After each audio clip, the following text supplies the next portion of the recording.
Good morning everyone. I am doctor Monika Singh और आज जो टॉपिक हम स्टार्ट करने जा रहे हैं दैट इज़ वॉमिटिंग या फिर उसे हम एमएसएस भी बोल सकते हैं। So let's start. First of all definition. So vomiting होती क्या है? तो वॉमिटिंग जो है, जैसे हमारा स्टमक जो होता है, स्टमक का जो कंटेंट है उसका फोर्सफुल एक्सपल्जन होना ही through the mouth is vomiting. Okay, so definition is the forceful expulsion of stomach content through the mouth is vomiting. Okay, so इसके अंदर ऑटोनॉमिक और सोमेटिक न्यूरल पाथवे जो है दोनों इंक्लूड होते हैं। सो जैसे ये वॉलंटरली भी हो सकती है या फिर इनवॉलंटरी भी हो सकती है। ओके, इसे हम इंड्यूस भी कर सकते हैं और अदरवाइज ये इनवॉलंटरी भी हो सकती है वॉमिटिंग।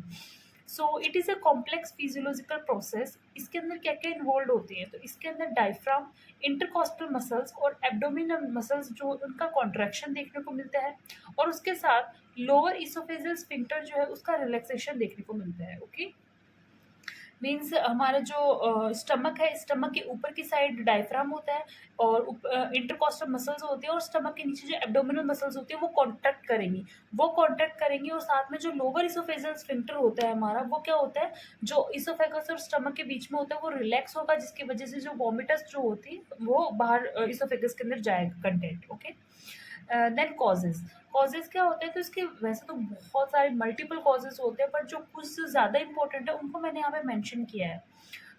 सो फर्स्ट जो है, जैसे कोई presence of irritating content in the GI tract. GI tract जो है, पूरे जीआई ट्रैक्ट के अंदर कहीं पे भी कोई इरिटेटिंग अगर कंटेंट प्रेजेंट होता है, कोई भी चीज़ हो सकती है ये, तो उसकी वजह से भी वॉमिटिंग हो सकती है। ओके, सेकेंड होता है प्रेगनेंसी। प्रेगनेंसी में जैसे देखते हैं फर्स्ट ट्राइमेस्टर के अंदर वॉमिटिंग होना बहुत ही कॉमन होता है, और अगर ये वॉमिटिंग बहुत ज़्यादा सीवियर होती है तो उसे हम हाइपर एमेसिस ग्रेविडेरम बोल देते हैं। ओके, सो प्रेगनेंसी के अंदर भी वॉमिटिंग देखना इज वेरी कॉमन। थर्ड होती है नोजिएटिक साइट, ऑडर या टेस्ट। कुछ ऐसा जो है कोई मतलब गंदा सा जैसा खाना होता है, उसे आपने कुछ चीज़ें आपने ऐसे देख ली हो, या आपने कोई आपको ऐसी स्मेल आ गई हो, या फिर आपने ऐसा कुछ टेस्ट कर लिया हो जिसकी वजह से भी आपको वॉमिटिंग हो सकती है। फोर्थ इज ड्रग, जैसे एंटीबायोटिक्स हैं, ओपिएट्स हैं, ऐसी कुछ ड्रग्स को यूज़ करने की वजह से भी वॉमिटिंग देखने को मिल सकती है। And fifth one is acute infection, जैसे कि यूरिनरी ट्रैक्ट इन्फेक्शन हो सकता है, गैस्ट्रोएंट्राइटिस हो सकता है, गैस्ट्रो मतलब अपने इंटेस्टाइन के अंदर और स्टमक के अंदर इन्फेक्शन हो सकता है, हेपेटाइटिस मीन्स लीवर का इन्फेक्शन हो सकता है। तो इन कुछ केसेस के अंदर भी अपन को वॉमिटिंग देखने को मिल सकती है। ओके, कुछ जीआई डिसऑर्डर्स हो सकते हैं, जैसे लीवर से रिलेटेड या फिर गॉल ब्लैडर डिजीजेज हो सकती है। Appendicitis means inflammation of appendix में, पेनक्रियाज में, या फिर कॉलिसिस्टाइटिस गॉल ब्लैडर के अंदर, तो इनकी वजह से भी क्या हो सकता है, अपना वॉमिटिंग देखने को मिल सकता है। कुछ सीएनएस डिसऑर्डर हो सकते हैं, जैसे मेनिंजाइटिस, इन्फ्लामेशन ऑफ ब्रेन, या फिर माइग्रेन जैसी कंडीशंस होती हैं, तो उनके अंदर भी vomiting is very common. And ninth one is over eating. Over eating की वजह से भी आपको वॉमिटिंग हो सकती है। जो ज़्यादा खाना खाएंगे तो प्रेशर लगेगा वापस अपवर्ड के डायरेक्शन में, तो वॉमिटिंग हो सकती है। टेंथ होता है गैस्ट्रोपैरेसिस। गैस्ट्रोपैरेसिस का मतलब क्या होता है, मतलब पेरिस्टाल्टिक मूवमेंट बहुत ज़्यादा धीरे धीरे चल रहे हैं, जिसकी वजह से क्या होता है, जो अंदर स्टोर होगा खाना, मतलब कि एम्पटिंग में बहुत डिले होती है, जिसकी वजह से क्या होता है, बार वापस ऊपर की तरफ एलियस की तरफ प्रेशर लगता है और खाना वापस बाहर आ सकता है, दैट इज वॉमिटिंग हो सकती है। ओके, फिर एक अलग पॉइंट है कि vomiting is usually associate with, हमेशा वॉमिटिंग, नोजिया।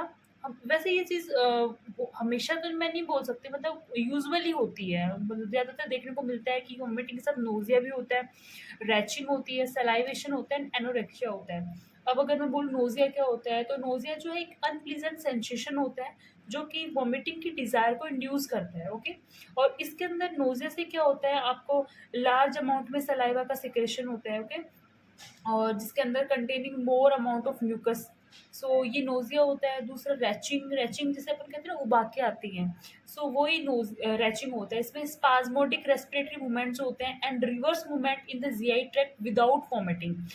जो इसमें स्पाज्मोडिक रेस्पिरेटरी मूवमेंट देखने को मिलते हैं, साथ में अपने जो जीआई ट्रैक्ट के मूवमेंट्स होते हैं वो रिवर्स हो जाते हैं, बट इसमें वॉमिटिंग नहीं देखने को मिलती।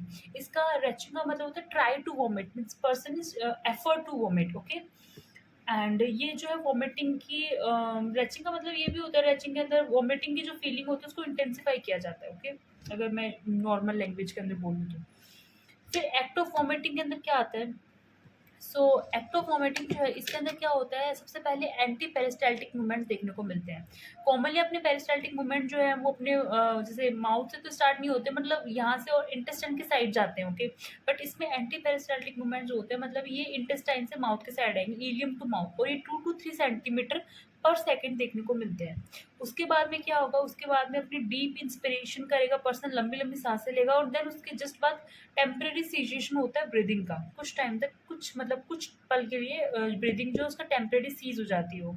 ग्लोटिस जो है वो क्लोज हो जाएगा। ग्लोटिस क्लोज क्यों होगा? ताकि जो वॉमिटस है वो लंग्स की साइड में ना जाए, इसलिए ग्लोटिस जो है वो क्लोज हो जाता है, okay. Upward and forward movement of लैरिंग्स and hyoid bone जो है, लैरिंग्स एंड हायोइड बोन का अपवर्ड एंड फॉरवर्ड मूवमेंट होगा, जिसके बाद में क्या होगा, सॉफ्ट पैलेट का एलिवेशन होता है, सॉफ्ट पैलेट थोड़ा एलिवेट हो जाता है, ऊपर की साइड हो जाता है। अब क्या होता है, डायफ्राम में और एब्डोमिनल मसल्स में कॉन्ट्रैक्शन देखने को मिलेगा, जिसकी वजह से इंट्रा एब्डोमिनल प्रेशर जो है वो इंक्रीज हो जाता है। अब जैसे मैंने पहले भी बोला था, जैसे यहाँ पे अगर स्टमक है, जैसे ये स्टमक है, और यहाँ पे ऊपर क्या होता है, डायफ्राम होता है, और नीचे एब्डोमिनल मसल्स होती हैं। तो इन दोनों में जब कॉन्ट्रैक्शन होगा तो क्या करेंगे, ये कंप्रेस किसको करेंगे, अपने स्टमक को कंप्रेस करेंगे, जिसकी वजह स्टमक का इंट्रागैस्ट्रिक प्रेशर जो है वो इंक्रीज हो जाएगा, ओके। अब इंट्रागैस्ट्रिक प्रेशर, जब स्टमक का प्रेशर बढ़ जाएगा तो यहाँ पे प्रेजेंट जो अपना लोअर इसोफेजियल स्फिंक्टर होता है वो रिलैक्स हो जाएगा, इसोफेगस रिलैक्स होगी, और अपर इसोफेजियल स्फिंक्टर जो है वो भी रिलैक्स होगा, जिसकी वजह से वॉमिटिंग की जो है वो देखने को मिलती है, ओके। मैं वापस रिपीट करूं,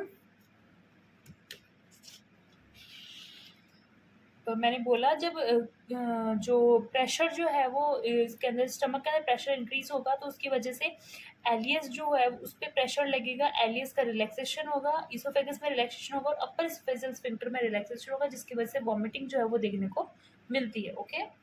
देन मैं आती हूँ मैनेजमेंट पे। मैनेजमेंट क्या होता है, सबसे पहले हमें जो हमारे कॉजेज जो है, कॉजेज को ट्रीट करना चाहिए, ओके।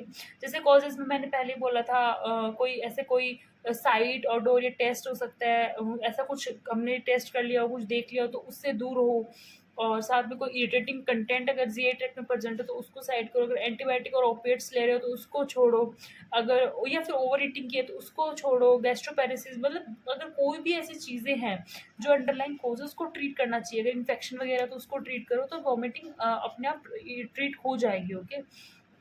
दूसरा है, जब वॉमिटिंग होती है तो हमें हाइड्रेशन को मेंटेन करना चाहिए, ज़्यादा से ज़्यादा पानी पीना चाहिए ताकि डिहाइड्रेशन कंडीशन बॉडी में ना आए, ओके। इसके लिए हम ओआरएस वगैरह ले सकते हैं, या फिर हमें जैसे नॉर्मल मतलब हाइड्रेशन को मेंटेन करना है हमें किसी भी तरीके से। साथ में हम एंटी एमेटिक ड्रग्स ले सकते हैं, जैसे ऑन्डेस्टेरोन हो सकता है, डोमपेरिडोन हो सकता है, मेटोक्लोप्रामाइड हो सकते हैं, ये सभी एंटी एमेटिक ड्रग्स होती हैं जो हम ले सकते हैं। उसके बाद में अगर मैं कॉम्प्लिकेशन की बात करती हूँ तो कॉम्प्लिकेशन में जैसे मैंने बोला, डिहाइड्रेशन एक सबसे बड़ा कॉम्प्लिकेशन हो सकता है। सेकंड, जो इलेक्ट्रोलाइट इम्बैलेंस हो सकते हैं, जिसमें बॉडी में स्पाज्म वगैरह आ सकते हैं, ओके, क्रैम्प्स वगैरह आ सकते हैं।